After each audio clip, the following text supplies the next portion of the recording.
بسم اللہ الرحمن الرحیم۔ جس طرح کہ ہم سب جانتے ہیں کہ پنجاب کی سرزمین صوفیوں، ولیوں اور سنتوں کی سرزمین ہے، لیکن کبھی کبھی کچھ شخصیتوں کی جانب سے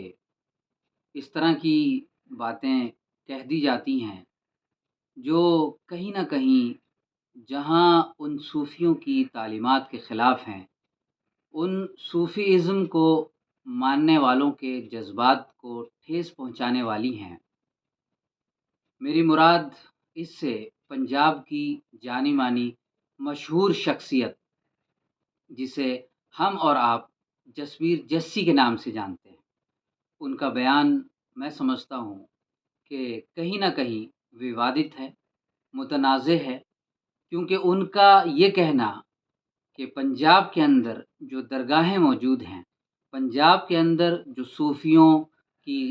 درگاہیں، خانقاہیں موجود ہیں، وہ نشوں کا اڈا ہے۔ میں یہ سمجھتا ہوں کہ جسبیر جسی جی ایک بڑی شخصیت ہے، بڑی پرسنالٹی ہیں، بڑی شخصیت کے مالک ہونے کے ساتھ ساتھ عقل، فراست اور اچھا ذہن رکھتے ہیں، جو پنجاب کے ساتھ ساتھ میں سمجھتا ہوں کہ دیش کے الگ الگ راجیوں میں جا کر پنجاب کی بہتر نمائندگی کرتے ہیں۔ لیکن آج مجھے افسوس کے ساتھ یہ کہنا پڑ رہا ہے کہ جسبیر جسی جی جس پنجاب کی سرزمین کے اندر خانقاہوں کو نشوں کا اڈا بتا رہے ہیں، ایسا نہیں ہے، کیونکہ اس پنجاب کی سرزمین نے ہمیں ایسے صوفی سنت بزرگ کامل دیے جن کی تعلیمات انسانیت کو جوڑنے کا کام کرتی ہیں، جن کی شکشاؤں سے ہمارا سماج ایک دوسرے کے ساتھ جڑتا ہے، تو ٹوٹتا نہیں ہے۔ اس میں اگر میں بات کروں تو حضرت بابا نانک صاحب ہوں، اس کے بعد اگر میں بات کروں حضرت امام ناصر الدین چشتی ہوں، اس کے بعد حضرت لال شہباز قلندر ہوں، حضرت بابا فرید الدین شکر گنج ہوں، حضرت شاہ حسین لاہوری ہوں، حضرت سائیں میاں میر ہوں، حضرت شیخ فاروقی سرہندی ہوں، حضرت سلطان باہو ہوں، حضرت بابا بلے شاہ ہوں، حضرت سید وارث شاہ ہوں، حضرت میاں محمد بخش ہوں۔ اسی طرح میں سمجھتا ہوں کہ حضرت پیر مہر علی شاہ جیسی شخصیتیں، وہ صوفی جنہوں نے پنجاب کی سرزمین کو لوگوں کو یہ بتایا، پنجاب والوں کو یہ بتایا کہ ہمیں کوئی بھی کام بغیر ذات پات کے اس سے اوپر اٹھ کر کام کرنا چاہیے، آپسی ایکتا اور اکھنڈتا کے لیے کام کرنا چاہیے۔ یہ درگاہیں، یہ خانقاہیں انہی صوفی لوگوں کی میں سمجھتا ہوں کہ آرام گاہ ہیں۔ جسبیر جسی جی